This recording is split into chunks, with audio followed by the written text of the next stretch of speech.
So hi, this is exercise 3.1. मैं problem statement को read कर रहा हूँ. In which of the following example of motion can the body be considered approximately a point object? तो एक object है जिसमें मोशन है, राइट? और ये कहा जा रहा है कि किस केस में उस ऑब्जेक्ट को हम पॉइंट की तरह ट्रीट कर सकते हैं. It can be considered approximately a point object. तो ये पॉइंट ऑब्जेक्ट जो है, ऑब्जेक्ट टू बी कंसिडर्ड.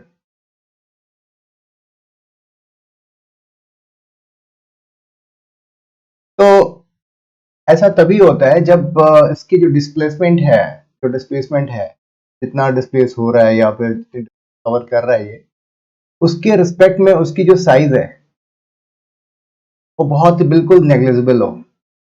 तो अगर ऐसा होता है, in that case we can consider that body to be a point object. उस बॉडी को हम पॉइंट ऑब्जेक्ट की तरह ट्रीट कर सकते हैं. तो दिस इज द कॉन्सेप्ट, और इसी कॉन्सेप्ट को यूज करके हम लोग इस प्रॉब्लम स्टेटमेंट को सॉल्व करने की कोशिश करेंगे. तो एक ट्रेन है, वो ट्रेन जो है दो स्टेशन के बीच में चल रही है. A train carriage moving without jerk between two station. तो दो स्टेशन के बीच में जो है ट्रेन मूव कर रही है, तो उसका जो distance covered by that train है वो काफी ज्यादा है उसकी साइज के कंपैरिजन में. Yes, in that case, so in this specific case we can consider a railway carriage a point object. ठीक है. A monkey sitting on top of a man cycling smoothly on a circular track. एक circular track है, इस पर monkey एक cyclist के ऊपर बैठा हुआ है और स्मूथली वो अपने सर्कुलर डिस्टेंस कवर कर रहा है. ठीक है. तो ये भी जो उसकी डिस्प्लेसमेंट है और जो डिस्टेंस कवर कर रहा है वो उसकी साइज के हिसाब से वो सिग्निफिकेंटली लार्जर है. तो इस केस में भी हम इसे जो monkey sitting on top of a man, इस केस को हम जो है पॉइंट ऑब्जेक्ट कंसिडर कर सकते हैं. तो ये तो सही हुआ. Spinning cricket ball that turns sharply on hitting the ground. तो मान लिया इसमें दो केस है. मान लिया कि ये 22 यार्ड की पिच है और इसमें अगर ये बॉल ऐसे जा करके फिर यहां से स्पिन होती है. In this situation, yes, we can say this cricket ball can be considered a point object. लेकिन मान लिया कि अगर मैं यहाँ पे बॉल है और ये यहाँ पर ऐसे गिर रहा है और ये थोड़ा स्पिन भी हो रहा है, ये इधर ऐसे स्पिन हो रहा है और फिर मान लिया थोड़ा सा ऐसे थोड़ा स्पिन हो रहा है. तो इस केस में जो है जो इसकी डिस्प्लेसमेंट है और इसकी साइज में बहुत ज्यादा फर्क नहीं है. ठीक है. तो इसमें बड़ा मुश्किल होगा क्योंकि क्रिकेट बॉल जो है वो उसकी साइज और जो डिस्प्लेसमेंट हो रहा है उसमें बहुत ज्यादा फर्क नहीं होने के चलते इसे हम पॉइंट ऑब्जेक्ट ही कर सकते. ठीक है. A tumbling beaker has slipped off the edge of a table. मान लिया कि ये टेबल है, ठीक है, और ये अपना बीकर है. ठीक है. अभी यहां से गिर गया तो आप देख रहे हो कि इसकी साइज है और यहां से गिरेगा तो क्या जमीन पर ही आएगा, है ना. तो ये साइज और ये डिस्टेंस ये कंपेरेबल है. ये बीकर की साइज जो है इस डिस्प्लेसमेंट से ऐसा नहीं है कि बहुत ज्यादा छोटी है. इनफैक्ट मुझे नहीं लगता कि छोटी है, ऑलमोस्ट बराबर साइज की. तो इसलिए ये जो है इस टम्बलिंग बीकर को हम लोग पॉइंट ऑब्जेक्ट ट्रीट नहीं कर सकते. इसको भी नहीं कर सकते, इसको भी नहीं कर सकते। ऊपर के दो केसेस को जो है हम लोग पॉइंट ऑब्जेक्ट से ट्रीट कर सकते हैं, लेकिन थर्ड केस और फोर्थ केस को हम लोग पॉइंट ऑब्जेक्ट में ट्रीट नहीं कर सकते। तो ये कंसेप्चुअल था। इसमें जो पॉइंट ऑब्जेक्ट है, किसी भी ऑब्जेक्ट को एक पॉइंट का ट्रीट इसलिए किया जाता है ताकि फिजिक्स में हम उसको स्टडी अच्छे से कर सकें। आई होप इसकी एक्सप्लेनेशन आपको समझ में आई होगी। तो let's move on to the next question. हाँ, तो दिस इज प्रॉब्लम स्टेटमेंट 3.2। तो ये ग्राफिकल है और पोजीशन टाइम का ग्राफ है एक्स टी। तो एक्स जो है इसको वाई एक्सिस पर हमने प्लॉट किया है और टी को हमने एक्स एक्सिस पर प्लॉट किया है, ठीक है। और दो बच्चे हैं ए और बी, वो स्कूल से रिटर्न हो रहे हैं, स्कूल से रिटर्न हो रहे हैं। तो उसको मान लीजिए ये जो पॉइंट है, स्कूल से ये रिटर्न हो रहे हैं।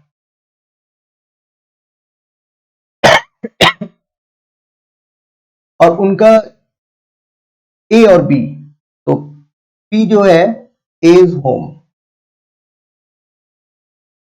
और जो क्यू है वो दिस इज बीज होम, ठीक। तो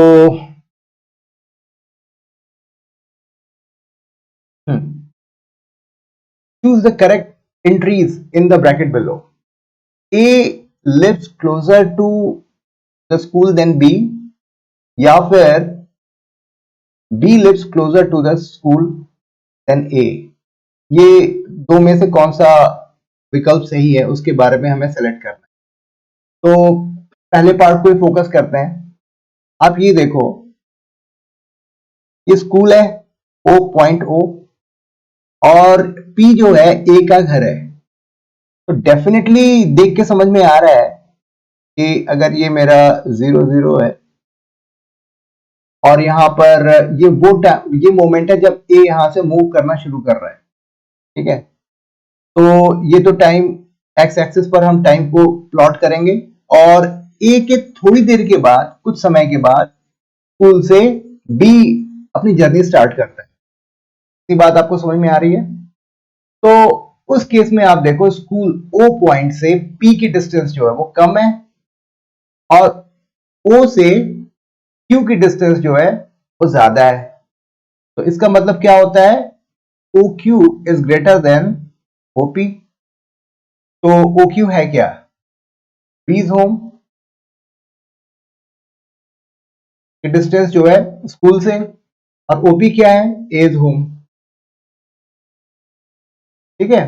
तो इसका मतलब ये हुआ कि B का जो घर है A के घर से ज्यादा दूर है। तो इसका मतलब A का एज होम जो है is closer to the school than B's, ठीक है। तो तो इसको हम लोग कैंसिल करते हैं।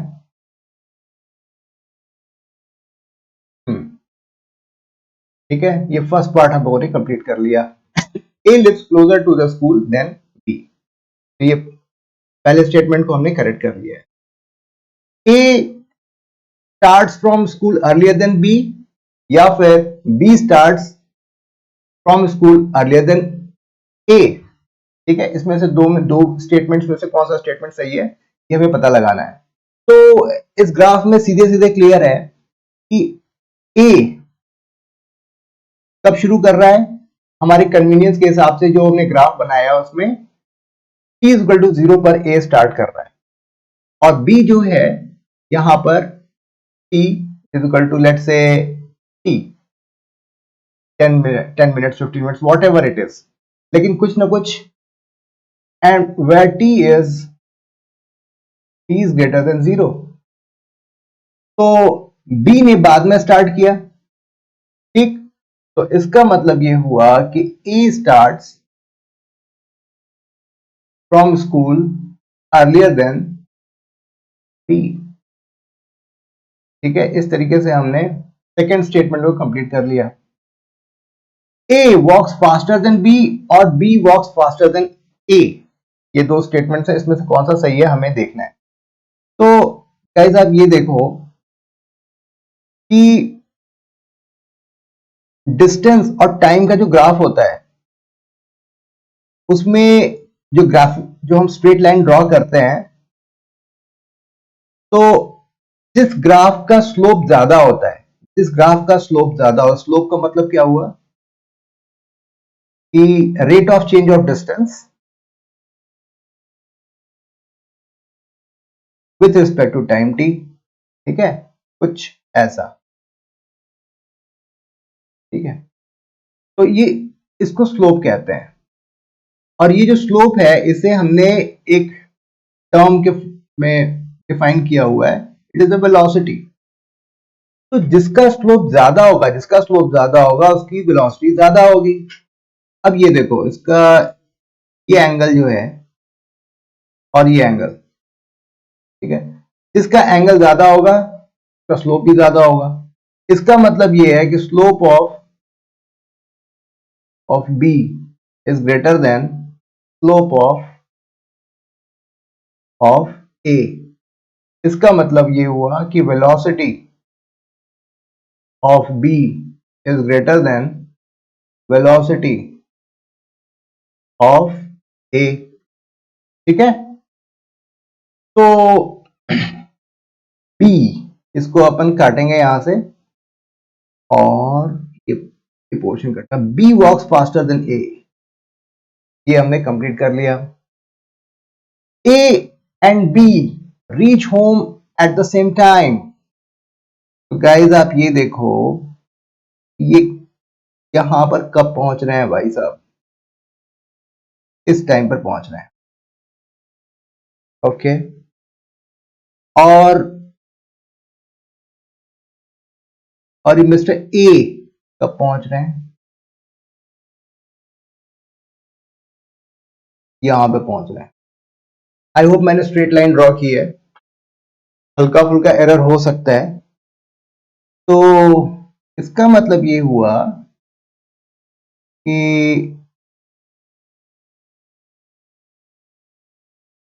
ये मेरा बी की जर्नी है और बी इस टाइम पे T1 पे पहुंच गया, और ए जो है ये इस टाइम पे अपने घर पहुंच रहा है। तो ग्राफ में बिल्कुल क्लियर है कि T2 जो है, T2 is greater then T1।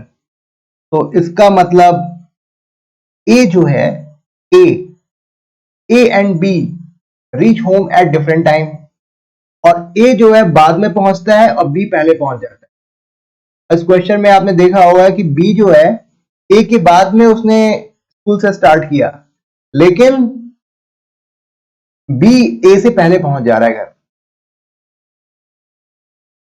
अच्छी बात है।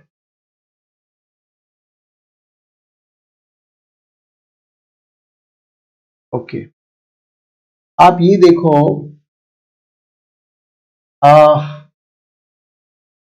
बी जो है fourth part, A overtakes B on the road या फिर B overtakes A on the road. ये तो बहुत ज्यादा आसान क्वेश्चन हो गया, वंस और ट्वाइस। तो ये तो सीधा सीधे पता चल रहा है कि एक ही बार वो करें, ये ओवरटेक करेंगे, ग्राफ में देख के पता चल जा रहा है। और ए पहले चला था ना, ए पहले चला था यानी कि ए आगे रहा होगा, ठीक है। और इस क्वेश्चन में ये हमें पता चल रहा है कि बी ने घर पे ए से पहले पहुंच गया, बी जो था ए से पहले पहुंच गया और ए स्कूल से पहले निकला था। इसका मतलब ये हुआ कि बी ने रास्ते में कहीं ना कहीं ए को ओवरटेक किया हो, और फिर वहां से क्योंकि उसकी स्पीड ज्यादा थी वो घर भी जल्दी पहुंच गया। तो इसका मतलब ये हुआ B overtakes A on the road once. चलो, तो ये बड़ा ही अच्छा क्वेश्चन था, और लेकिन आपको ऐसा लग रहा होगा कि बहुत ही आसान है ना? तो अगर आपको लगता है कि ये क्वेश्चन काफी आसान था, तो इसका मतलब मेरा पर्पस सॉल्व हुआ। तो मैंने सिंपल तरीके से आपको बताने में मैं सक्सेसफुल रहा। तो this was all about this problem statement 3.1 and 3.2। I hope आपको इसका एक्सप्लेनेशन समझ में आया होगा। ठीक है, थैंक यू।